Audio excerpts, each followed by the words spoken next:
कल्पना कीजिए 1608 में अरब सागर की लहरों को चीरता हुआ एक विशाल जहाज भारत की ओर बढ़ रहा है। इस जहाज पर कुछ अंग्रेज व्यापारी हैं।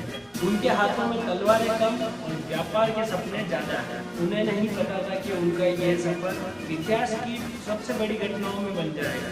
उस समय किसी भारतीय ने भी नहीं सोचा होगा कि ये लोग व्यापार करने आए हों और आने वाले 200 वर्ष तक ये लोग भारत पर राज करेगा। लेकिन सवाल यह है कि आखिर अंग्रेज भारत क्यों आए थे? क्या उनका शुरू से इरादा भारत पर कब्जा करने का था या फिर इतिहास ने उन्हें ये मौका दिया? तो आज हम जानेंगे इस वीडियो में अंग्रेज के भारत में आने तक की कहानी और शुरुआत से लेकर भारत पर कब्जा करने तक का।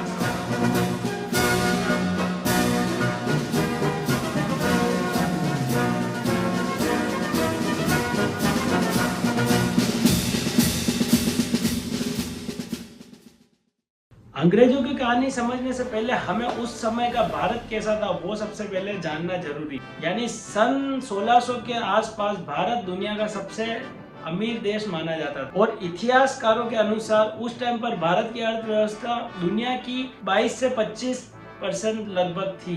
भारत अपने शानदार कपड़ों यानी रेशम और सूती वस्त्रों के लिए भी जाना जाता था और भारत मसालों और हीरे जवाहरात के लिए भी प्रसिद्ध माना जाता था। मतलब यूरोप के राजा और व्यापारी भारतीय मसालों के यानी दीवाने थे। काली मिर्च को ब्लैक गोल्ड कहा जाता था। इलायची, जायफल यानी इंडियन मसाले जो थे वो यूरोप में काफी महंगे बिकते थे। यही कारण था कि हर यूरोपीय देश भारत पहुंचना चाहता था। लेकिन उस समय भारत आने का जो समुद्री रास्ता था वो इतना आसान नहीं था। अरब व्यापारी और पुर्तगाली उस समय पर मतलब पहले से ही व्यापार पर कब्जा किए हुए थे और अंग्रेज जो थे वो भी इस दौर में शामिल होना चाहते थे। उनको भी अच्छा व्यापारी बनना था। 31 दिसंबर 1600 को इंग्लैंड की महारानी एलिजाबेथ प्रथम जो थी उन्होंने एक कंपनी का निर्माण किया था जिसका नाम था ब्रिटिश ईस्ट इंडिया कंपनी।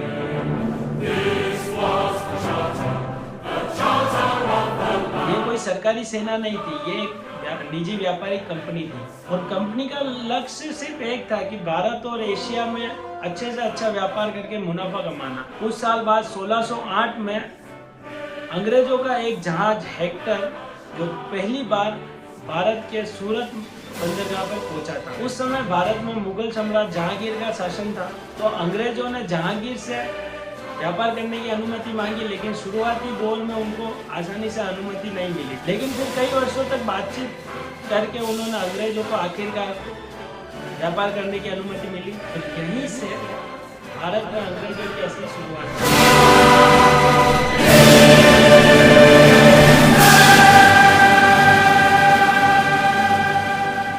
शुरुआत में अंग्रेज पूरी तरह व्यापार पर ध्यान दे रहे थे। उन्होंने सूरत, मद्रास, मुंबई, कलकत्ता जैसे शहरों में अपनी फैक्ट्री और गोदाम बनाए। लेकिन फिर धीरे धीरे उनको एक बात समझ में आने लगी कि भारत के राजा अगर उनसे नाराज हो गए तो व्यापार करने में आसानी नहीं रहेगी, व्यापार करना मुश्किल हो जाएगा और कहीं ना कहीं व्यापार बंद भी हो सकता है। इसलिए फिर इसी डर से उन्होंने छोटी एक सेना अपने साथ रखनी शुरू कर दी थी और यहीं से कहानी बदलने लगी। जो कंपनी व्यापार करने आई थी भारत में अब वो धीरे धीरे अपने साथ हथियार भी रखने लगी और यही आगे चलकर भारत के लिए एक खतरा बन गया। 1707 में औरंगजेब की मृत्यु होने के बाद मुगल साम्राज्य जो था वो कहीं ना कहीं कमजोर होने लग गया था और कई छोटे छोटे जो राज्य थे वो स्वतंत्र होने लग गए। मराठा, नवाब, सिख और कई अन्य शक्तियां मतलब अपने क्षेत्रों में मजबूत होने लगी थी। लेकिन एक जो बड़ी समस्या थी वो ये थी कि सभी लोग आपस में लड़ने लग गए थे और इसी बात का अंग्रेजों ने फायदा उठाया। वे एक राजा का साथ देते थे और दूसरे को हराते थे और बदले में जमीन और टैक्स वसूलने की अनुमति ले लेते थे और यही उनकी सबसे बड़ी रणनीति थी कि फूट डालो और राज करो। प्लासी की लड़ाई के बारे में आपने सुना होगा। साल 1757 जगह थी पालसी यानी कि बंगाल में और वहाँ अंग्रेज और नवाब, बंगाल के जो नवाब थे उनके बीच युद्ध स्टार्ट हुआ और मतलब ये सिर्फ एक युद्ध नहीं था, यह भारत के भविष्य का एक फैसला था। रॉबर्ट क्लाइव ने नवाब के एक सेनापति को लालच देकर अपनी तरफ कर दिया था। अब जब आगे जाके युद्ध शुरू हुआ यानी कि नवाब की जो सेना के कुछ हिस्से थे उन्होंने लड़ाई ही नहीं लड़ी और परिणाम ये हुआ कि बंगाल के जो नवाब थे वो युद्ध हार गए थे और ईस्ट इंडिया कंपनी जो थी उसको बंगाल का पूरा नियंत्रण मिल गया था। और यही जो समय था जहां अंग्रेज व्यापारी से शासक बन गए। यानी अंग्रेजों ने जब प्लासी का युद्ध जीता तो उनका आत्मविश्वास और बढ़ गया था और फिर उन्होंने एक एक करके कई राज्यों को अपने नियंत्रण में ले लिया था। यानी कहीं युद्ध करके, कहीं संधि करके और कहीं रिश्वत देकर उन्होंने कई राज्यों को अपने नियंत्रण में ले लिया था। उन्होंने उस टाइम पे आधुनिक सेना बनाई और बंदूकें और तोपों का इस्तेमाल किया था। अंग्रेजों ने रेलवे, डाक व्यवस्था और टेलीग्राफ जैसी सुविधाएं भी शुरू की थी, लेकिन इसका मकसद भारत का विकास नहीं बल्कि अपने शासन और अपनी कंपनी को मजबूत बनाना था। फिर आगे चलकर 1857 में पहली बार अंग्रेजों के खिलाफ भारतीय लोगों ने विद्रोह किया, लेकिन बाद में चलकर वो विद्रोह सफल नहीं हुआ था। लेकिन इसके बाद ब्रिटिश सरकार ने ईस्ट इंडिया कंपनी से सत्ता अपने हाथ में ले ली और फिर भारत सीधे ब्रिटिश क्राउन के अधीन आ गया था। तब से ब्रिटिश सरकार के अधीन हो गए थे अपन और ब्रिटिश सरकार ने भी बहुत राज किया। फिर जाकर 1947 में भारत स्वतंत्र हुआ,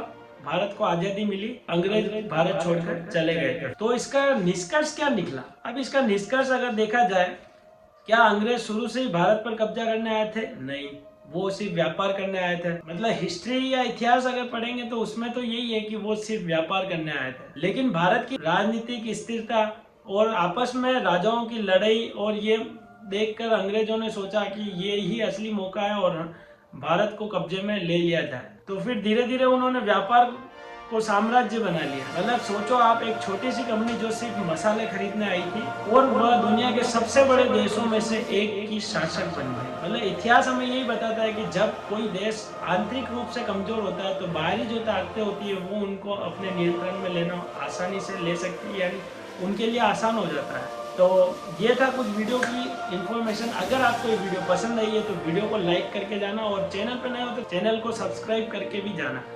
और ऐसी अगर इस टाइप में अगर आप कोई और वीडियो देखना चाहते हैं तो उसके लिए आप कमेंट जरूर करना। तो मिलते हैं नए वीडियो के साथ, तब तक के लिए जय हिंद, जय भारत, खम्मा गणी।